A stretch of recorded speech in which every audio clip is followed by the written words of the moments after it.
Okay, so my name is Carlota Zimmerman, and I'm the Creativity Yenta.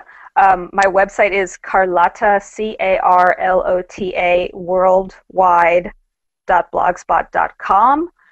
No, that's not a lot of modesty, but whatever. Anyway, so I help people who are trying to figure out how to improve their personal lives, make a career transition, or just genuinely create the opportunities that they need to succeed. And I started this business, honestly, like a lot of people start small businesses, just because I myself was going through a very difficult period. I was somebody who had been very successful in my 20s in network news in Russia, New York, and DC.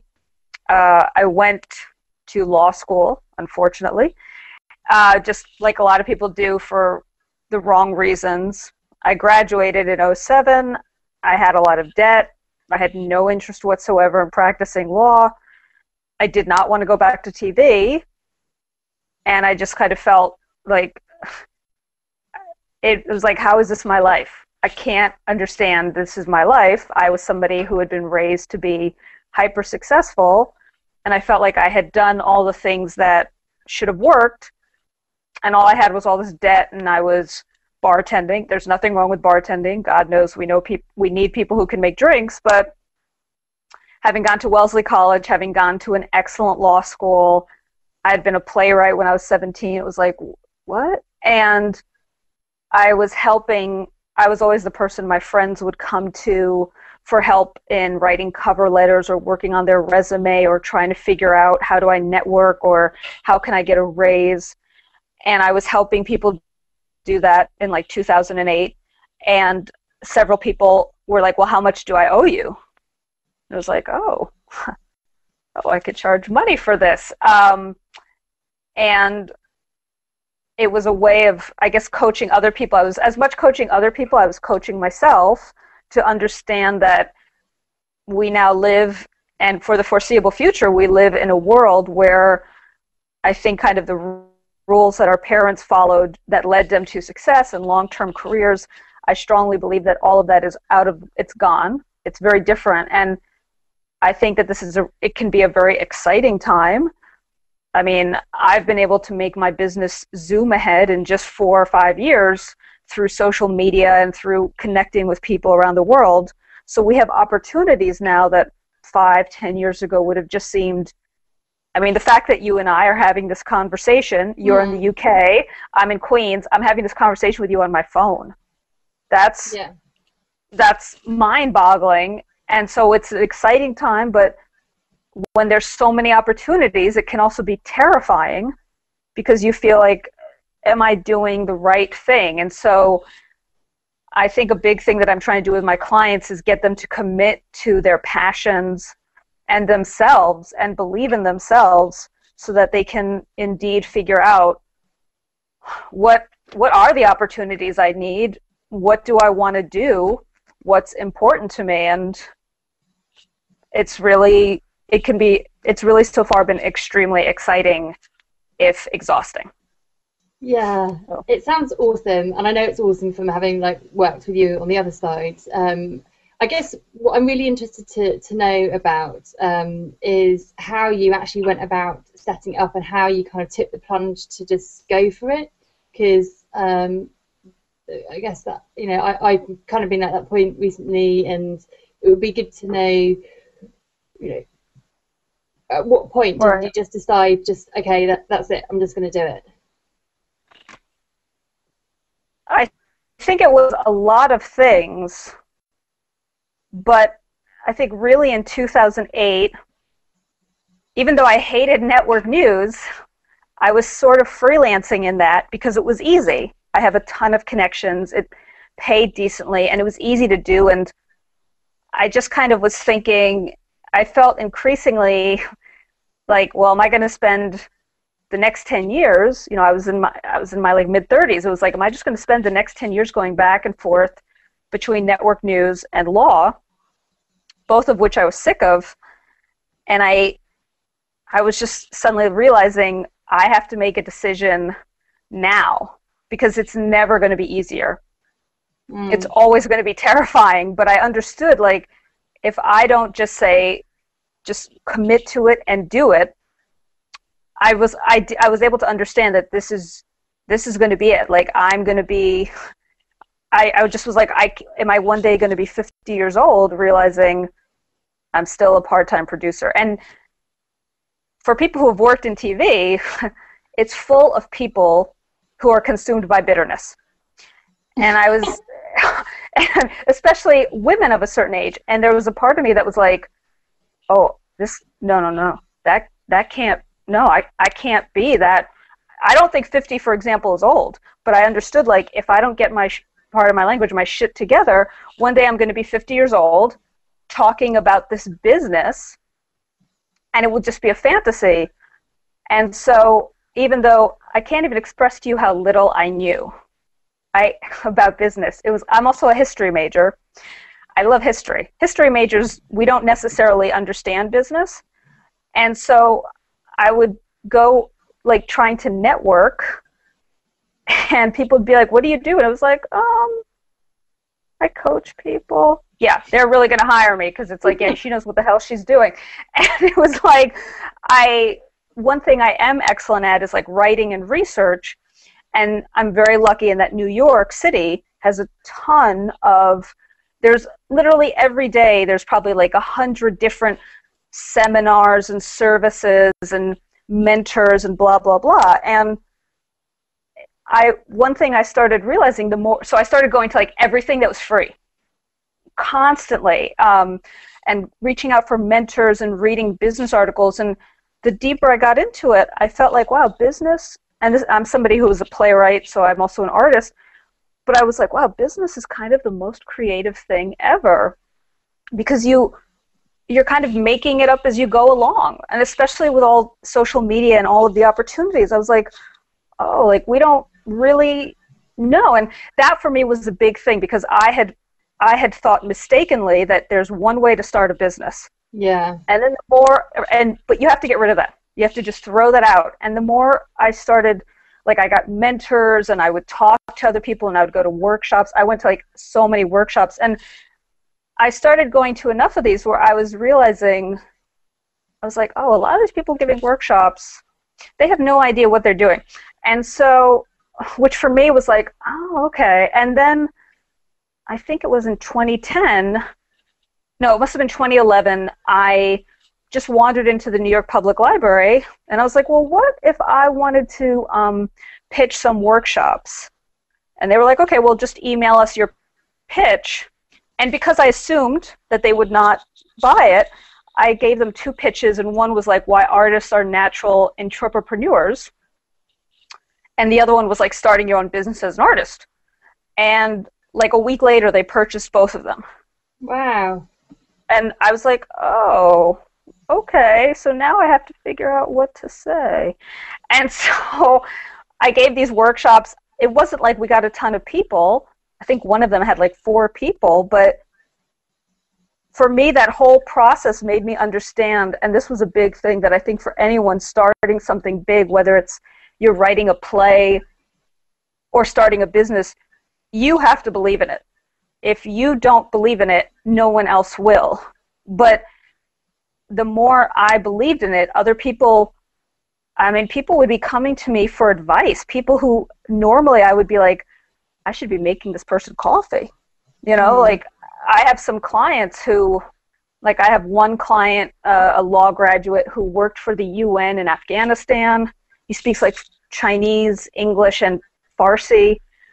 And he was, you know, he had great grades. He was coming to me for like networking advice. And there's a ton of stuff I know now. And now I'm completely, now I'm at the point, like I was on a date earlier this week and the guy was an unemployed investment banker. And when I found that out, I was like, well, what's your LinkedIn profile? How are you networking? Where's your business cards?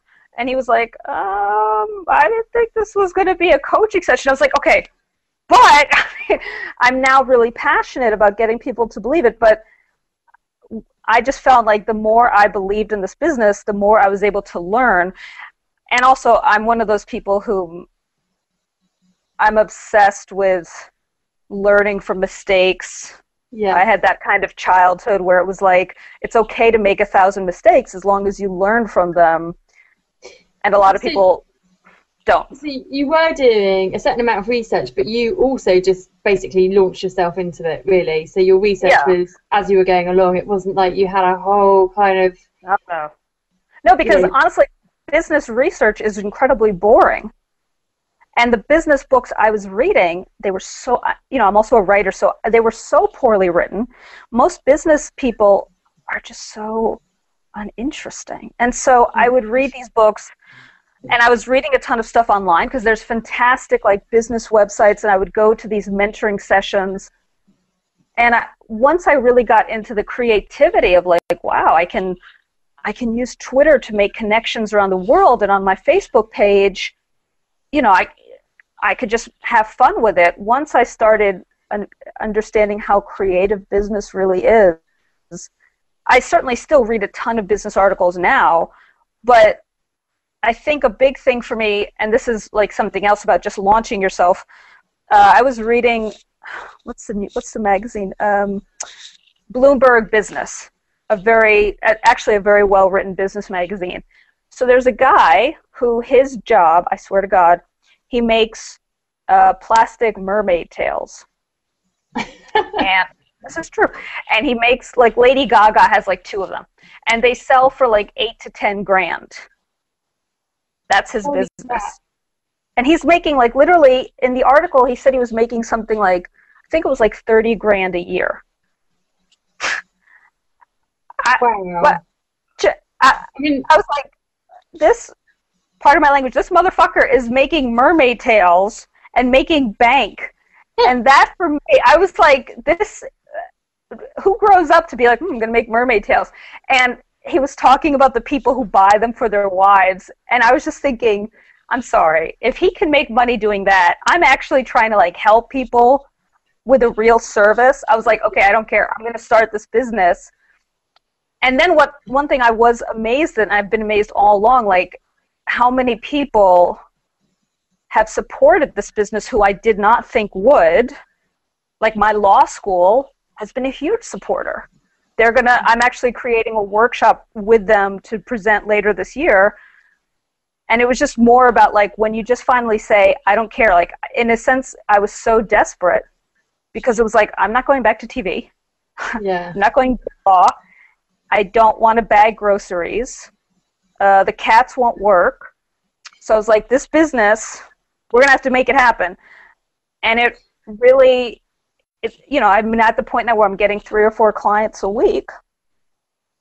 And that's why I kind of tell people, like, do your research. I'm not talking like, oh, I want to be a brain surgeon. Well, I can't really help you with that. But if there's something that you're passionate about, you have to do a certain amount of research, and at a certain point, you just have to be like, I know nothing, and I'm going to learn, and it's okay.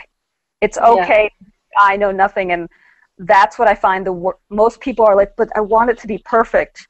And I'm like, well, then you're going to be dead, because nothing is perfect. I don't have the energy anymore to be perfect. I can't. I just want to get through the day and have some fun. Yeah.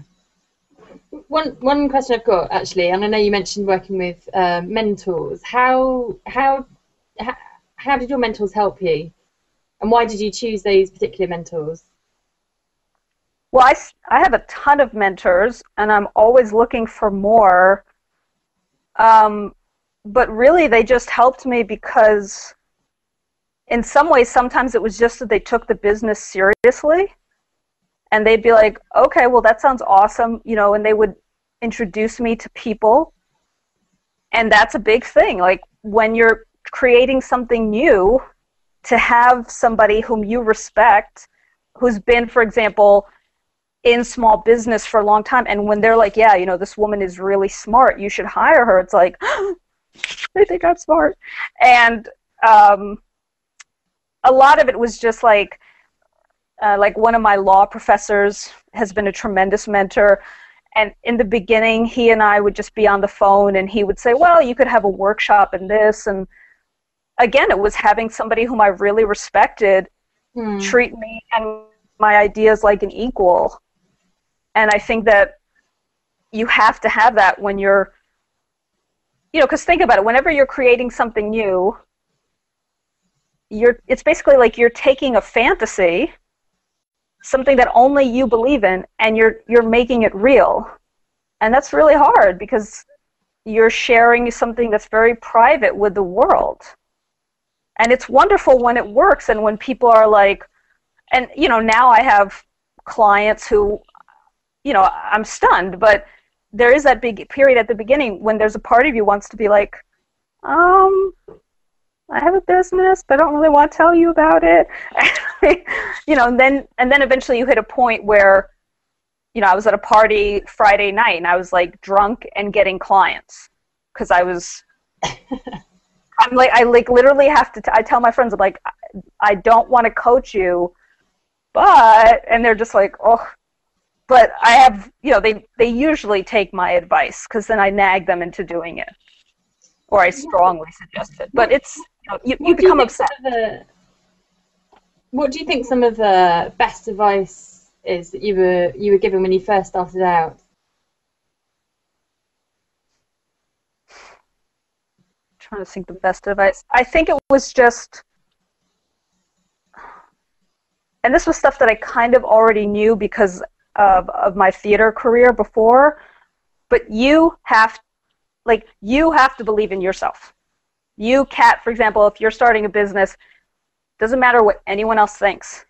You have to know in here, this is the most important thing I'll do. Because there's so many, life itself is really difficult. And there's so many people who will line up to tell you that this is just not going to work. Who will want to detail for you all the reasons. And so you have to be able to just tune it out. Just tune it out and just focus and believe in it. I think for me, like, this is kind of unrelated, but the best advice for me, when I was still at my law school, so I went to Indiana University in Bloomington, Indiana. And I don't know if you know the author Kurt Vonnegut. Kurt Vonnegut is from Indiana.